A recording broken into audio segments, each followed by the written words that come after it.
क्या पैगाम और क्या जज्बा लेकर आए हैं आज? क्या पैगाम क्या जज्बा लेके आए कि मेन मतलब ये है कि हम अपने कायद की बेटी बीबी मरियम नवाज़ के लिए निकले हैं।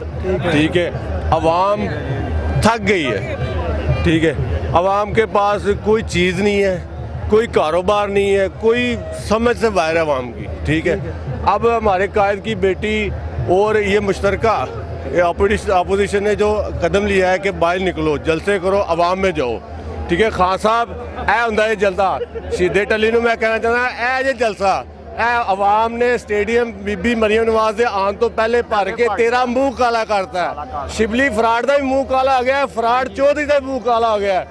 तो वह ऐनक वाला जिन, ऐनक वाला जिन की ना होंदा वो मेरा हो जान ही लेना यार, मुँह पलीत हो जाता है, कुल्ली करनी पै जाती उहदा नाम लैके। ओए अन्नी दिया बचिया, वो सरकारी अन्निया वेख ए बीबी दे आने तो पहले पूरा स्टेडियम भर गया। अने अपनी करप्शन बचाने वास्ते निकले ने। केड़ी करप्शन, केड़ी करप्शन 2 साल च केड़ी करप्शन लब लीए? गरीब दा घर जाड़दा है। करप्शन जी ਤੁਹਾਡੇ ਨਾਲ ਦੇ ਆ, जंगीर तरीन खुशबू बेसार।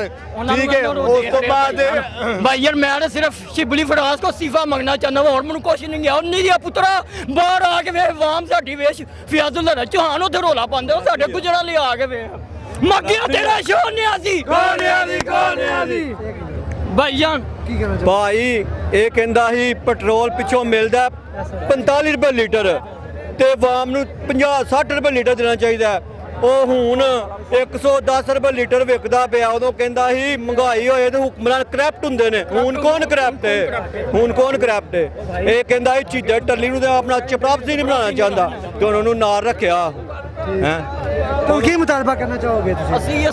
ਹੁਣ ਅਸਤੀਫਾ ਦੇਣਾ ਵਾਮ ਵੇਖੋ ਵਾਮ ਵਹਾਓ ਉਹਨੂੰ ਉਹਨਾਂ ਦੇ नहीं महंगाई खत्म दा करन दा नहीं तुसी मुतालबा करोगे? ਮਹਿੰਗਾਈ ਖਤਮ ਹੋਣੀ ਚਾਹੀਦੀ ਹੈ। ਚੀਨੀ 110 ਰੁਪਏ ਕਿਲੋ, ਆਟਾ 80 ਰੁਪਏ ਕਿਲੋ। अगर महंगाई ते उन्होंने नोटिस ले खत्म हो जाती है ठीक है, तुसी उन्हां नाल ਉਹ ਜਿਹੜੀ ਚੀਜ਼ ਦਾ ਨੋਟਿਸ ਲੈਂਦਾ ਉਹ ਮਹਿੰਗੀ ਹੋ ਜਾਂਦੀ ਹੈ।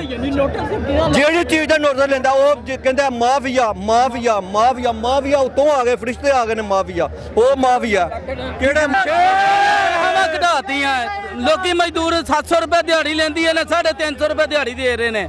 ਨਹੀਂ ਤੇ ਅਸੀਂ ਖਲੋਤੇ ਆ ਸਾਡੇ ਨਾਲ ਆਇਓ, ਸਾਡੇ 700 ਰੁਪਏ ਦੇ ਦਿਹਾੜੀ ਦੇ ਕਾਰੀਗਰ ਆ 350 ਰੁਪਏ ਦੇ ਰਹੇ ਲੋਕੀ ਵਧਾਉਂਦੇ ਨੇ ਘਟਾਣ ਡਿਆ। ਇਹ ਕੋਈ महंगाई खत्म हो जाए फिर इमरान खान दे नाल हो तुसी? ਨਹੀਂ ਅਸੀਂ ਨਹੀਂ ਨਾਲ ਹੈ, ਸਾਡੇ ਹੱਥ ਚੁੱਕੇ ਨੇ ਤੁਹਾਨੂੰ ਜਾਣ ਦੀ ਬਸ ਇਹ ਰੱਜ ਗਿਆ ਦੇ ਕੋਲ ਮਿਹਰਬਾਨੀ।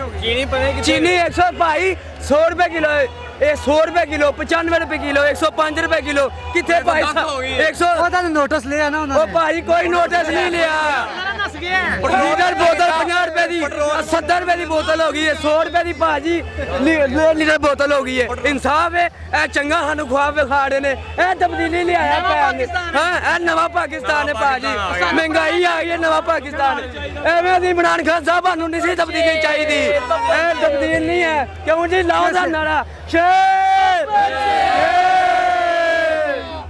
की कहना चाहोगे? तो किस जगह तो आए हो?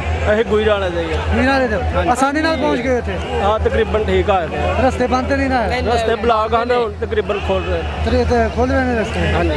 की कहना चाहोगे तुसी? ਕੁਛ ਨਹੀਂ ਜਲਸੇ ਚ ਆਏ, ਬੜਾ ਮਜ਼ਾ ਆ ਰਿਹਾ, ਇੰਜੋਏ ਕਰਨ ਆਏ ਆ। मतलब किसी ने सपोर्ट करन नहीं आए? ਸਪੋਰਟ ਕੋਈ ਜਿਹਨੂੰ ਕੀਤੀ ਦੀ ਉਹਨੇ ਸਾਡੀ ਸਪੋਰਟ ਹੀ ਨਹੀਂ ਕੀਤੀ। किन्नू सपोर्ट? ਇਮਰਾਨ ਖਾਨ ਨੂੰ ਸਪੋਰਟ ਕੀਤੀ ਹੈ, ਬਾਕੀ ਉਹਦੀ ਕਾਰਕਰਦਗੀ ਦੀ ਵਜ੍ਹਾ ਤੋਂ ਬਦਲ ਹੋ ਕੇ ਦੁਬਾਰਾ ਦੀ ਨੂਨ ਲੀਗ ਦੇ ਵਿੱਚ ਸ਼ਮੂਲੀਅਤ ਕਰ ਲਈ ਹੈ। पीटीआई छोड़ दी थी? ਪੀਡੀਆਈ ਛੱਡਤੀ ਹੈ। किस जगह तो आए हो? मैं तो भाई क्या कहूँगा भाई, जो बंदा एक दूसरे के ऊपर चिकन उछालता है, चोर कहता है, बंदा ये भी देखा भी मैं भी आपके गिरमान में जाके मारूं भाई, मैं भी खाने वास्ते आया हूँ, कोई वैसे नहीं आता हैगा। नहीं किस जगह तो आए हो तुसी?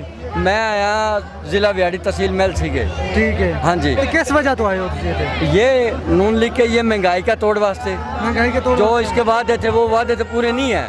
ठीक है। हाँ, जैसे शेख रशीद कहता अगर था महंगाई खत्म हो जाए तो हम इमरान खान के साथ है फिर? ये फिर तो वक्त देखेंगे ना, वक्त देख के बात करेंगे।